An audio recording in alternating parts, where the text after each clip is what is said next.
भिन्न भिन्न भावाभिव्यक्ति करने के साधन सामग्री विद्यमान रहते हैं।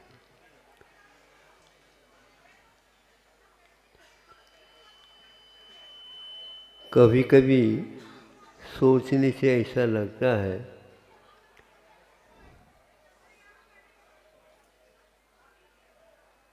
ध्यान लगाने के लिए या मन को शांत रखने के लिए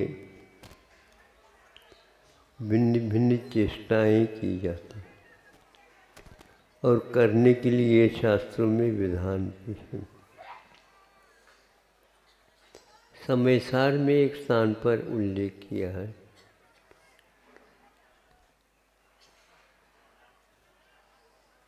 धारणा बनाओ।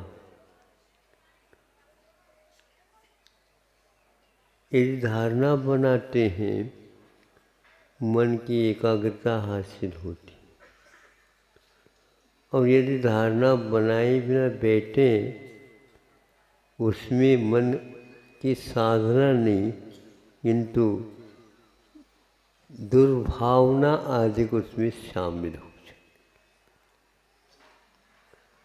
मौन लेने से पूर्व में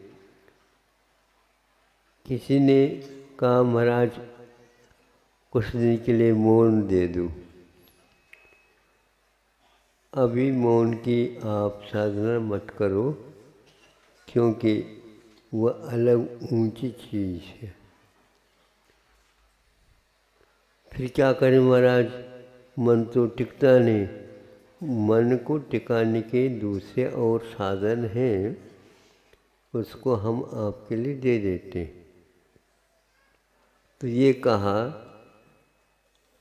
भीतर से वचन योग कब होता है अथवा हम बोलने की इच्छा कब करते, इसका अध्ययन करो।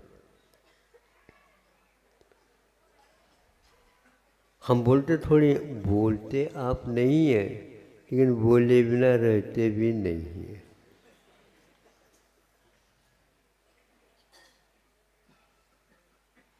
ये कैसे?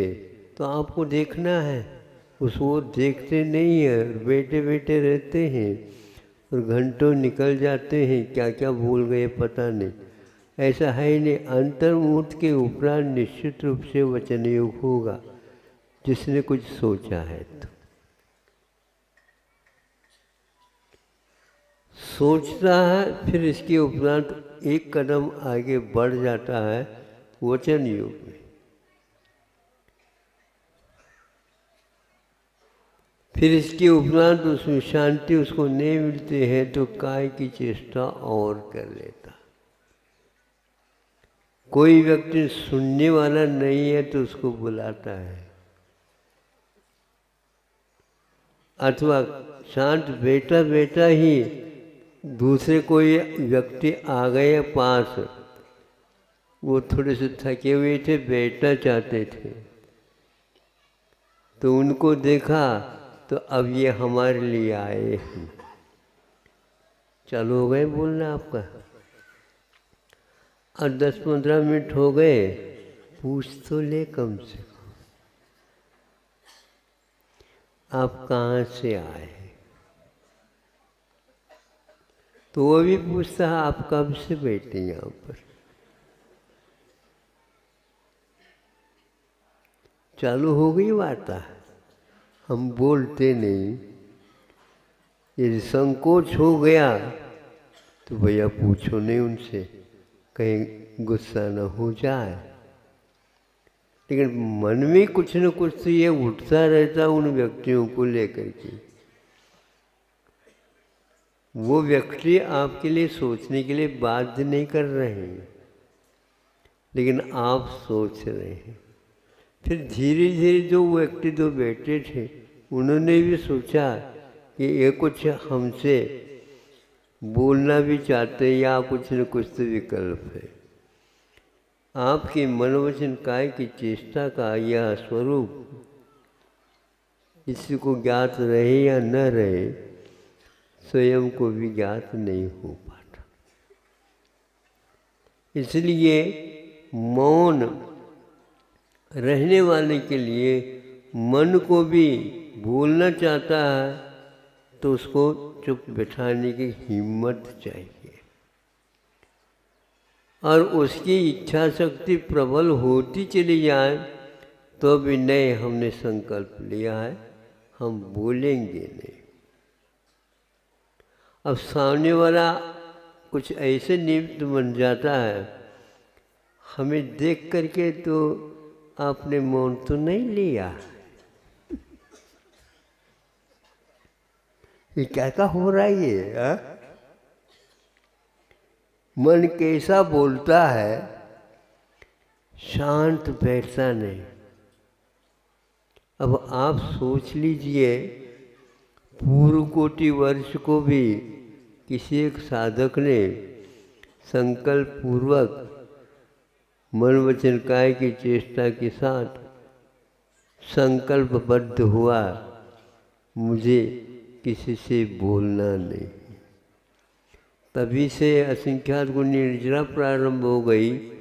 तो ये दुर्लभ होती है निर्जरा, तो वह उसमें व्यवधान के लिए कोई न कोई कर्म का उदय और आएगा, ताकि आपको बोलने के लिए प्रेरित करता रहेगा, क्योंकि ये दुर्लभ तो है ही, पक्का है।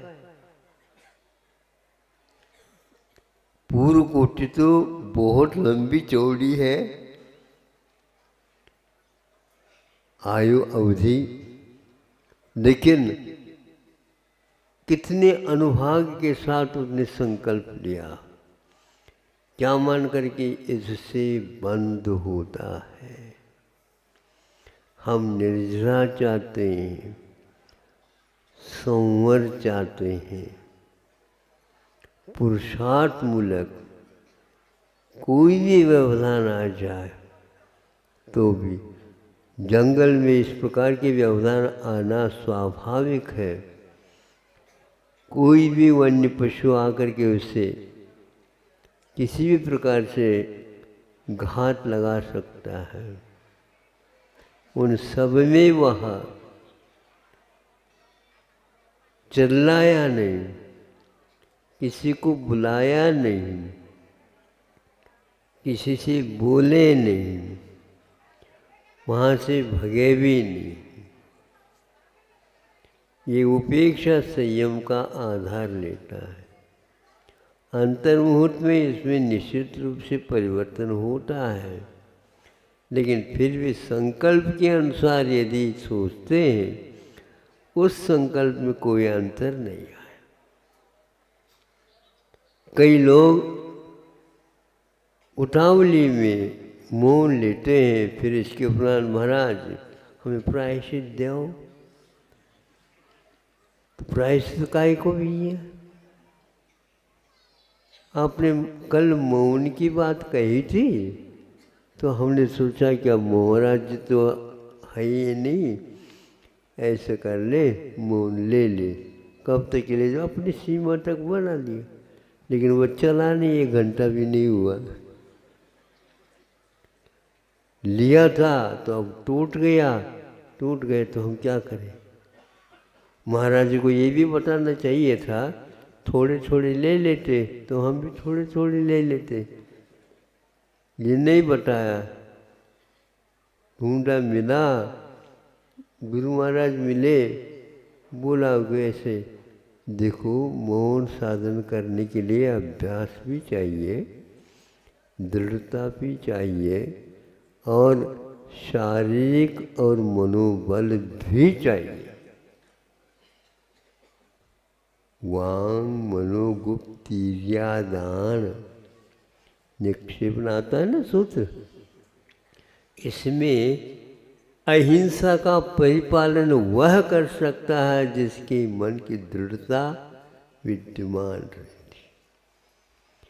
यदि आप वचन गुप्ती और मनोगुप्ती को नहीं रखोगे, महाव्रत की बात करोगे, तो महाव्रत से बात तो नहीं कर पाओगे, महाव्रत की बातें कर दोगे आप।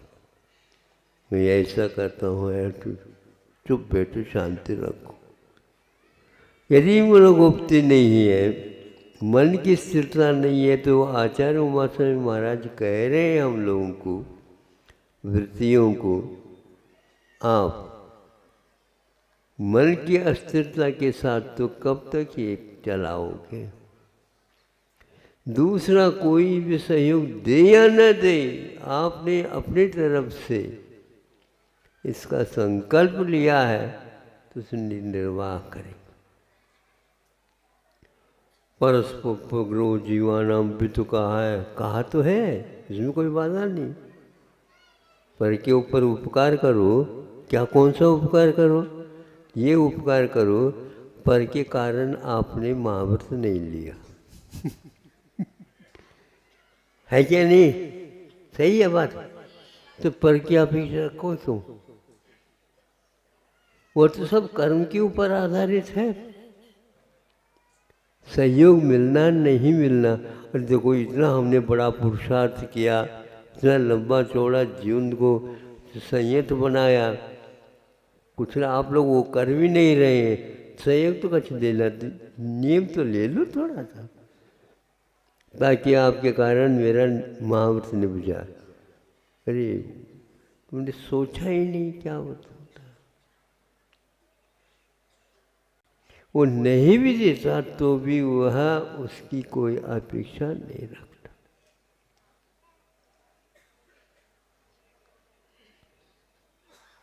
परालंबन असंयम की ओर चला जाता है।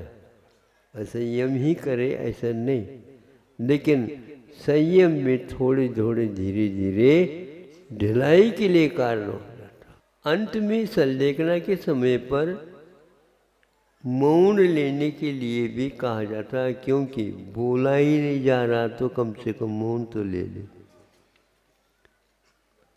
भगवान का नाम तो ले नहीं सकते हम भैया। उसमें तो भैया तो कह दिया, उसमें भी भ आ गया, ये भगवान में भी आ गया। मुख से भगवान तो बोलो, अरे भैया कितने बोले, ये बात क्यों बोल रहा है?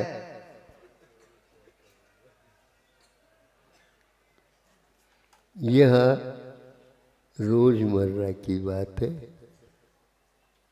अंतर मुहूर्त में ये परिवर्तन होते हुए भी भगवान का नाम कितनी बार लेते हैं, ये बहुत ही कठिन। इतनी बार तो दिन में भगवान बोलने वालों, स्वप्न में कितनी बार भगवान आते बताओ? बहुत कम, नहीं के बराबर कहो तो था। बहुत कम और नहीं के बराबर में बहुत अंतर है। नहीं के बराबर का अर्थ ये है कि नहीं के समान। न समान अर्थ से जो है एक अर्थ होता है क्या? बोल नहीं रहे हैं, बोला नहीं जा रहा है, नहीं समझे? और एक बात, जब कोई भी रहेगा ही नहीं यहाँ पर तो बोलना ही भूल जाएंगे, लेकिन फिर भी आप मौनी नहीं कहलाओगे। हम याद नहीं आ रहा, हमें याद नहीं, पीड़ा हो रही है, और याद आ जाता है तो बोलना प्रारंभ कर देते। कई लोग अष्टमी चतुर्दशी के मान लो मौन लेते हैं, सप्तमी और नवमी के दिन फोर्स के साथ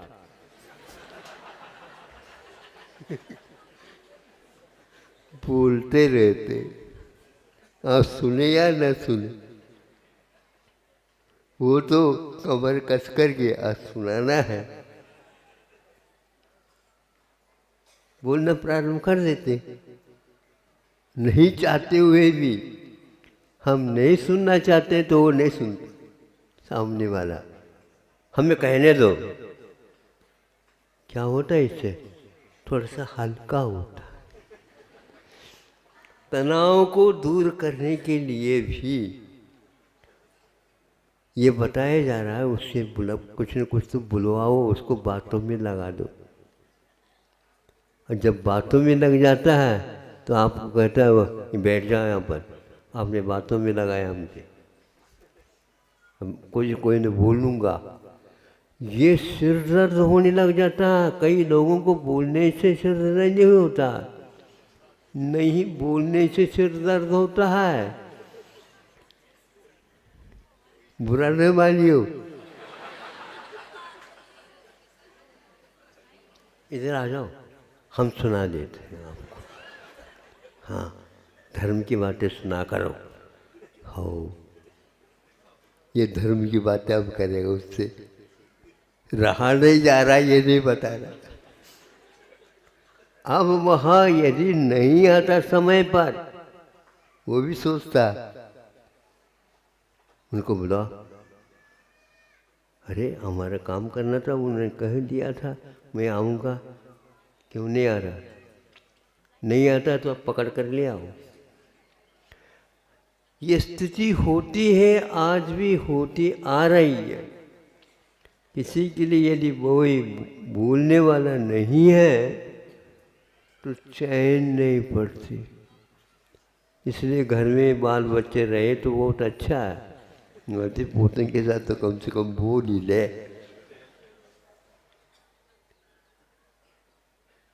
ऐसे वृत्तियों की स्थिति यदि हो जाती है, उसके लिए मैं कह रहा हूँ, धारणा रखो। किसकी धारणा रखो? पंच परमेष्टि की धारणा रखो। अब धारणा कैसे रहेगी? तो धारणा ऐसी रहेगी, वो क्या काम करते हैं, कैसे रहते हैं, वो किसी से कुछ संबंध नहीं रखते हैं। इस प्रकार आप उनसे संबंध रखो। आपके उनके साथ संबंध रखने से उनको कुछ नहीं होता।